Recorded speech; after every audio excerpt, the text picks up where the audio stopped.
15 minutes late because my laptop froze. I'm so sorry. We are getting Caitlin connected to this, and we will be able to hear a training tip from Caitlin. And then if you are joining, you can comment your questions below. So let me make sure Caitlin, she was on, and the link has been so annoying. But we'll get her on and going, and it'll be great. Okay.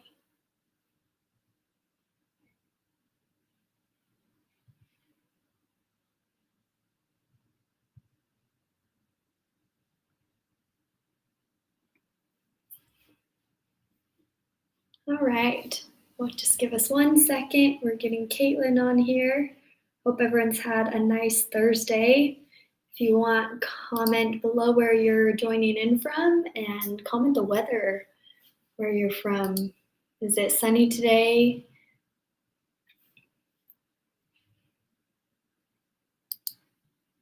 Let me resend this link. Okay. To Caitlin. Sometimes I feel like I'm 95 years old with technology. I used to be good at it, but it's taken off.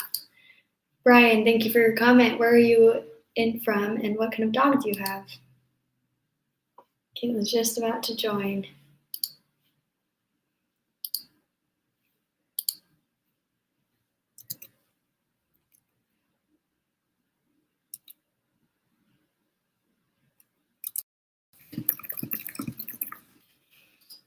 From Montana, nice. Sunny, but is it pretty cold still in Montana? Do you have a lot of snow?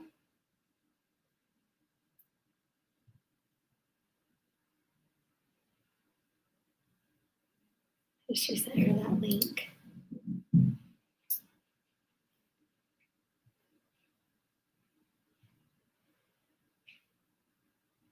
Oh, a Patter Jack Terrier and Australian cattle dog. That's wonderful. What are their names? 60 degrees. That's so nice. I think that's what we have outside too. Yeah, we're hitting 65 today in Utah. So finally, spring is here. Let's see if Caitlin's able to hop on. She's on. I just sent her the wrong link, so this is on me. And she has a great training tip for us today. And if you have any training questions, please comment them. And if you're watching this video later, we can still get to your questions. So please comment below. And here's Caitlin. Hi. Hello, yay. Okay, so good. I was just talking to the people commenting, and now we get to have someone worthwhile to listen to. And you look so pretty, oh my gosh. Thank you, so do you. I ran out the door. I stayed at my parents', and my mom was like, "Are you gonna do your hair?" And I'm like, "I did." Like, I did. That was rude. It's always a mess. Anyways. My mom's the same way. Yeah, maybe that's just being a mom. Gotta love them. You look so pretty, though, and thank you for joining us today. Yeah, of course. I'm happy to be here. It looks like we have a couple people in here. Hi, guys. For those of you that don't know me, my name's Caitlin. I'm a trainer that works with Traci. So if you guys watch Traci's lives, you're probably familiar with her. I'm trying to full screen you, Caitlin, so they don't have to look at me. See if I can figure this out. Okay. Awesome. So hopefully a few more people will join, but if not, people who watch this later will be able to listen and follow along. Caitlin, I want to get started with a fun fact you've learned about dogs recently. Fun fact I've learned recently.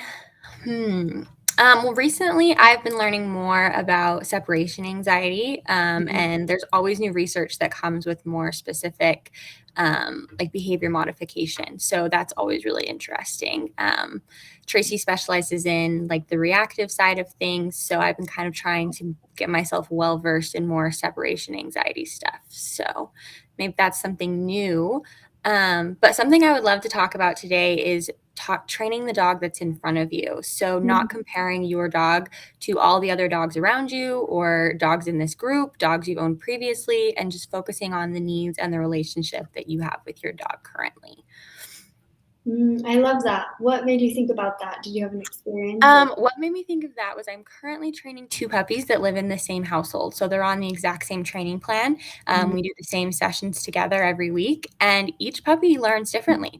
Sometimes I'll teach one of the puppies something and they excel at it right away, and the other one takes a little bit longer to learn the exact same thing, and vice versa. And that can be frustrating from an owner's perspective because it's like, well, why is this dog doing so well and this dog isn't? But you have to remember every dog is different and every dog is going to learn at their own pace. And that's why we customize training plans to your dog's needs versus just like a generic answer that fits every single puppy. I think that's so important. I think that's a good just life lesson of trying to teach anyone anything, right? Yeah, for sure. Really, it's personalized, and I don't know, in any regard, it just takes a lot of patience. Yes, it does. Dog training definitely takes a lot of patience. Oh, thank you for sharing that. That's super cool. Yeah. Is there another training tip? I was bad at my emails today, and we talked about a few different ideas, but is there something else that you feel would be beneficial for people in the community? Sure. Do you want me to answer that, or we just got a question in? Did you want me to answer the question? That's Brian says, do you find it easy to train both puppies at the same time, or do you train them separately? So it depends on what I'm teaching and the difficulty of the cue. So if it's something really simple like a touch or a watch me cue, I will train them together. But most of the time, if I'm training 2 puppies, I'll explain to the owners what we're doing, and then I'll have them split up into separate rooms, or like one inside the house and one in the backyard. So that way both the puppies can focus. And then depending on how well they're doing that day, then we may or may not do training together at the end of the session.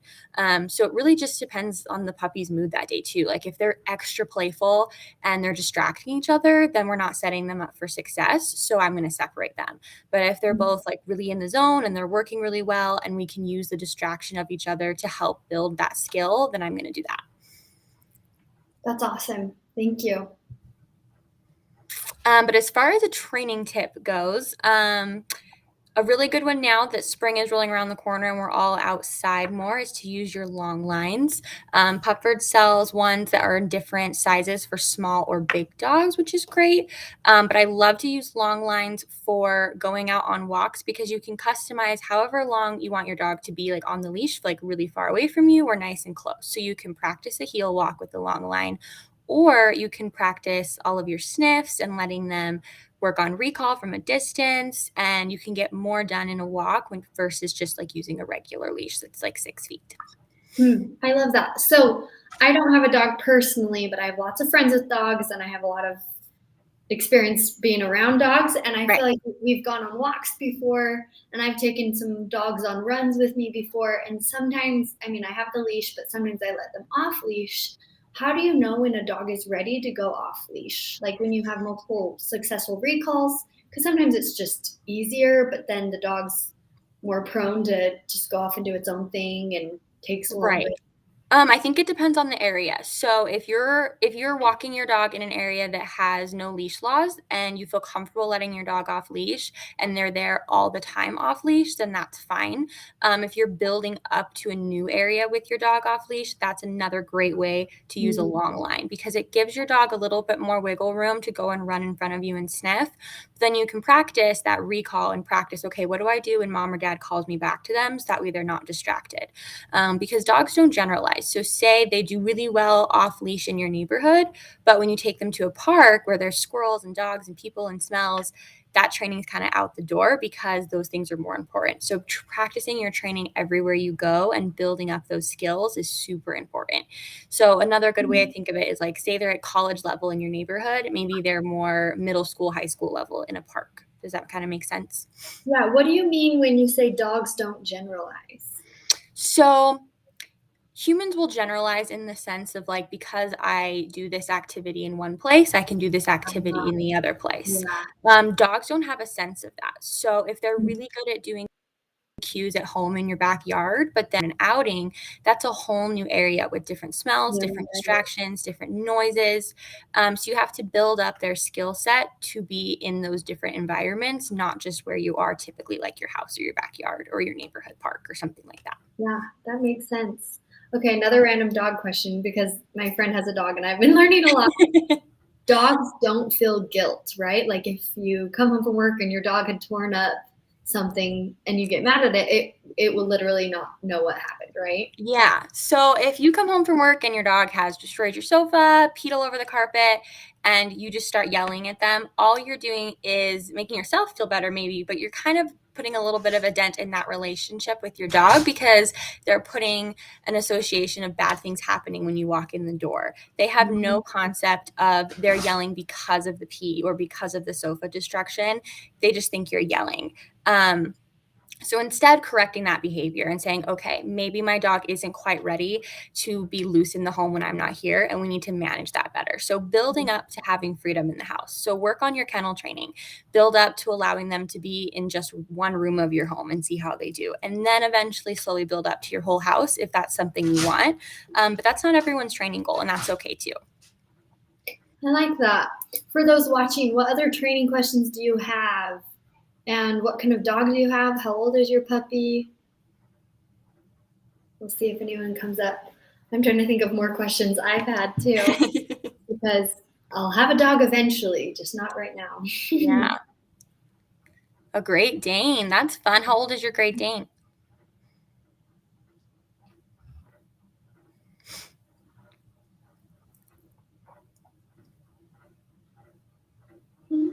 There's a Great Dane that works at a nearby hatchet throwing place by our warehouse, and they come walking by, and it's this beautiful like puppy Great Dane that's like a silvery blue color. They're so beautiful. They are so beautiful. They're great dogs. Oh, 8 8 years years old. old.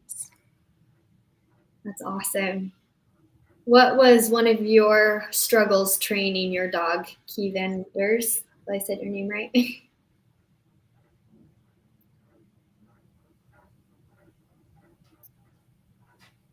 Give her a minute. And remind us, Caitlin, you have 2 dogs? I have 4 dogs. 4 dogs. I was gonna say 3, and then I was like, I don't want I have a house full. What are their names again? I have Eddie, Kato, Lily, and Rosie. That's fun. So much fun. And while we're waiting, if Key Vendors is responding, Caitlin has exciting news happening this summer, right? I do? Are you This summer? You're getting married soon? Oh, I'm getting married in the fall. Yeah. In the fall. Okay, I wasn't sure if it was summer or fall. So that's super fun for her. Oh, okay, let's see. She needs to bark, but how do I get her to stop mid-barking session? Ooh, good question. What is she barking at? Is she barking to like go outside? Is she barking to play? Is she barking for attention?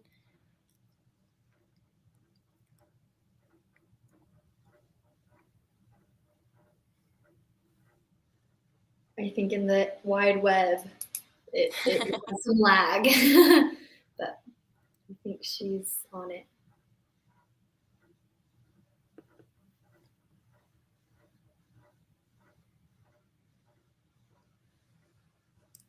And if Brian is still on, I'm curious to know how old his dogs are and what it's been like training both of them. Yeah.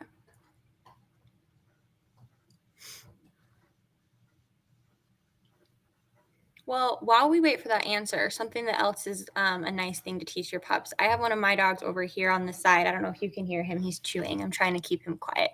But I've trained Eddie to, when I sit down at the desk and I'm on the computer, he automatically lays down next to me and grabs a bone. And that's something we worked really hard on through COVID and working from home.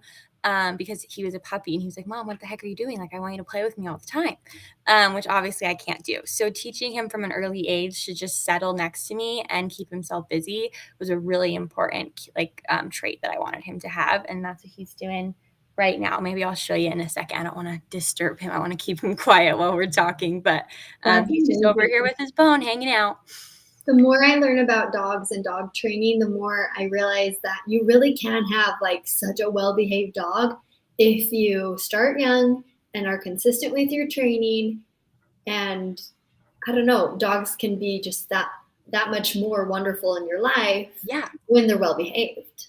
Yeah, they totally can. I mean, I've had Eddie since he was 5 weeks old. I fostered his litter, so I got him really young. They were rescues. And I mean, obviously, Eddie is not perfect. No dog is. Dog trainers' dogs aren't perfect either. He has things that we still work on. But I think setting goals for yourself and what is important for your lifestyle is really important. So, like for Eddie, I really wanted him to be able to sit and settle while I could do work and not have him bug me. So that's what we worked on from a young age. And now being 2, he's able to just do that all by himself. I don't have to prompt him. He just knows. So kind of setting also realistic expectations for how long is this going to take. So like for that example, Eddie's now 2.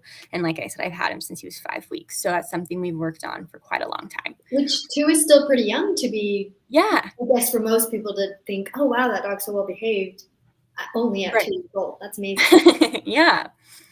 Let's see. Oh, Brian, you have 2 puppies in the house. Oh, they're little. 10-month-old and a 9-month-old. 2 of my dogs are also a month apart, so I had them both as puppies too. So it has its pros and cons for sure. Great Dane. Got her when she was 10 months. She barks at anything that goes by her property, including plastic bags and anyone coming to the door. So for your Great Dane, what I would do is redirect and teach her a place cue. So place cue is teaching her to go settle on a bed typically, or you can do a blanket or the sofa, whatever you prefer. But teaching her rather than the response of, oh, I hear a noise outside, I better bark and alert mom, saying, oh, there's a noise outside, I better go place on my bed. So just redirecting that behavior and replacing it with something else. And that applies to any behavior that you want to change in your dog. Think, what do I wish they would do instead? So rather than barking, I want her to be quiet and lay down.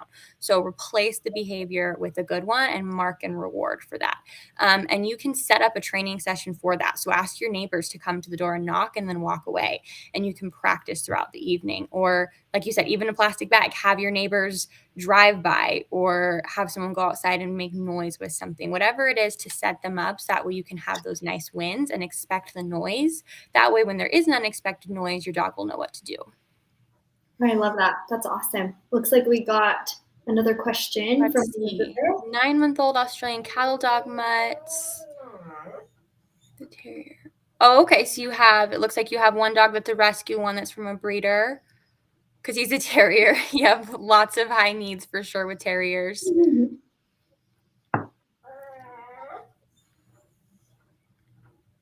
With lick granuloma. I'm not familiar with that. Yeah, I don't know what that is either. I'm sorry, I'm not familiar with that. I want to Google it. I wonder if it's like. Is it like excessive licking for like hot spots? It's a skin disorder. That might be a better question for your veterinarian than me. But like preventative things for excessive licking on the skin, a cone is always good. Yeah, licking its paws obsessively. Yeah, I would talk to your vet first about something like that. And then I don't know if they're trying to clean them, like if it's a nervous behavior. Sorry, Eddie's whining. If it's like a nervous behavior, but clear out anything medical first, and then I would see a training route and see what it is. Could be like a nervous tick behavior, but if they have allergies, it's an OCD behavior. Eddie, stop it. Sorry, he's bored with his bone. It's an OCD behavior. I am not a behaviorist, so that's not really a good question for me. I'm so sorry. But Traci might have a better answer for you if you want to ask her when she does her lives. She does them weekly. Yeah, you can also just at Traci in the community, and she's in there pretty active and can get back to you. Yeah, if you want to just post a question on there, Traci can definitely probably help you better with than I can. Or maybe Karen might know too. Yeah. That would be hard though. There's also different products that I don't know if it's like dry skin. I don't have experience, so this is just my instinct, is that you can put like balms on your dog's paws to maybe make them less dry. Like if it's anything like my dry skin when it's itchy, just like some type of balm. We have better if you want to try that for your pup's paws, especially as you're getting outside more, it's good to protect your pup's paws and make sure they're okay. Self-soothing. Self-soothing. Yeah. So licking is a, hey, I'm gonna let him out 1 second. Mm-hmm. There you go.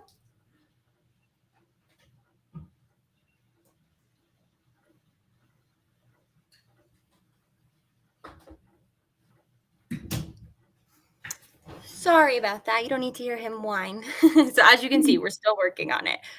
It's not something he can do for super long periods all the time. Let's see.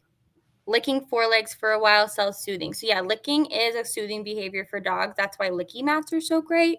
Pupford has those too. You can freeze treats on them, and licking will help with soothing them and calming with anxiety. So those are great ones. Cool. Well, we wanted to keep this pretty brief for today. So thank you everyone for joining. Caitlin, very, very many thanks to you and your expertise. We're always so happy to talk with you. And everyone stay tuned for next month's live. I'll post an event so you can look forward to that with Caitlin, and best of luck in your dog training. Yeah, thanks guys. See ya. Bye.